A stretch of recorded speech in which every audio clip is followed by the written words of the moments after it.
This is Jordan Tower with JT News. Make sure you smash that like button, smash that subscribe button. Let's get right into the news. All right, so Freddie Gibbs always chiming in. But Freddie Gibbs is funny. I like Freddie Gibbs. He said, I've known Karen Civil for years. She ain't do anything to me because I'm real. She know better. He's joking, obviously. Now, Meek Mill calling out Karen Civil backfired. He was saying, like, we used to be friends, and then she paid blogs to get at me and everything because of the Nicki drama. That Nicki drama was corny. The whole thing was corny, okay? Listen, I root for Meek Mill to make it, okay? He's one of the last street rappers left. There's very few of them, okay? But Meek does a lot of weird things, bro. I'm just saying. I don't know why he does. I like a lot of things about Meek and a lot of things I don't like, okay? But it's usually his actions. He reacts on emotion. And he's not the only one. I've seen other people do this too. You know, some people just react purely on emotion and do it right away. And so he reacted to this Karen Civil thing. He just like he did when like academics got into something, then he piggybacked on it. He's piggybacking on the Karen Civil thing. He says, so you know what he said. So then someone says, nobody started having blogs talk bad about you, just corny. This is some girl named JoJo Suwa, not Siwa, Suwa 118. I think she's a blogger. She says, but we can always discuss how you broke into Nicki's home after y'all broke up and tore up her property and vandalized the walls. Well, someone did, and it was conveniently right after they broke up. Who knows who it was? It wasn't proven to be Meek, okay? And she says, oh, and how you threatened female bloggers. Not me, though. And then he said, don't think if bloggers had it out for you, somebody would have posted what happened that time at the Ritz-Carlton in Atlanta. What happened? And who stays at the Ritz? I mean, are we talking about the Ritz-Carlton across the street from Lenox that actually rebranded itself because it was so old? Who stays there? If you're rich and you're staying in Atlanta, I know you stay at St. Regis or you stay at what's the one next to the embassy? The International something? I don't know. The other hotel right there. Or at the Westin. That's even better. That's if you got money. And they have money. So anyways, then, Meek Mill said that. Nicki. Now, I'm going to be honest. So there's a room on Clubhouse where this whole thing sparked off, right? Where it was labeled Karen Civil, Been a Fraud, Part 1 and Part 2. And then now they're like, yo, you got... This is what's funny about this room. And no shade to anyone who created the room and everything, but I see them like, this is the hottest thing ever. It's not bigger than the Elon Musk one. The Elon Musk one had like 5 overflow rooms, okay? But this one was big, and don't think it's because your room is big. What happened was you made the title of the room, and then Karen Civil went into the room, and then people heard about it and started going into the room. And of course, that's going to be a hot topic. It's drama over a non-drama weekend. So of course, you're going to have the hottest thing going right now. It doesn't mean it's the hottest room on Clubhouse.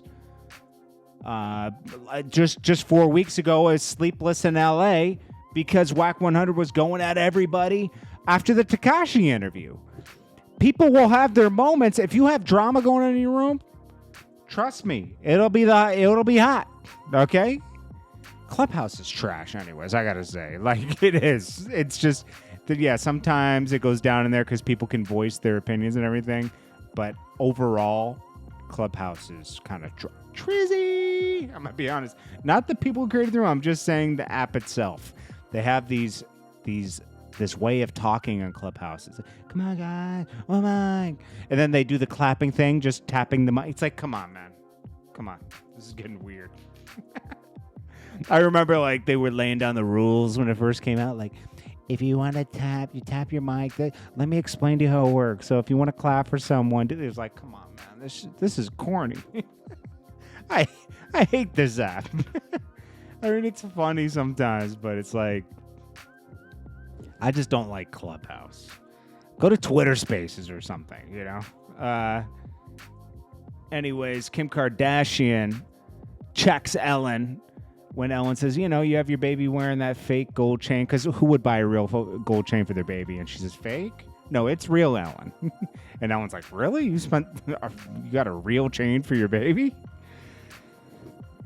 Also, Whack 100 has drama with the Kardashian family because he's talking about this second tape that the lawyer says doesn't exist. And then he took it to another level saying, didn't you get the care package I sent to Santa Monica?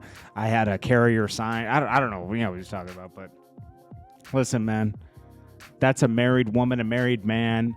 He's moved on. Yes, Kanye has admitted to watching the first Ray J tape. It was before he was with Kim. Now he's with her. He doesn't want to see that anymore. You know, nobody would want that. And respect her as a mother. Respect her as a mother with 4 children. Come on, man. Come on, man. You're 10 years older than these two, you know? At least Kim. Come on, man.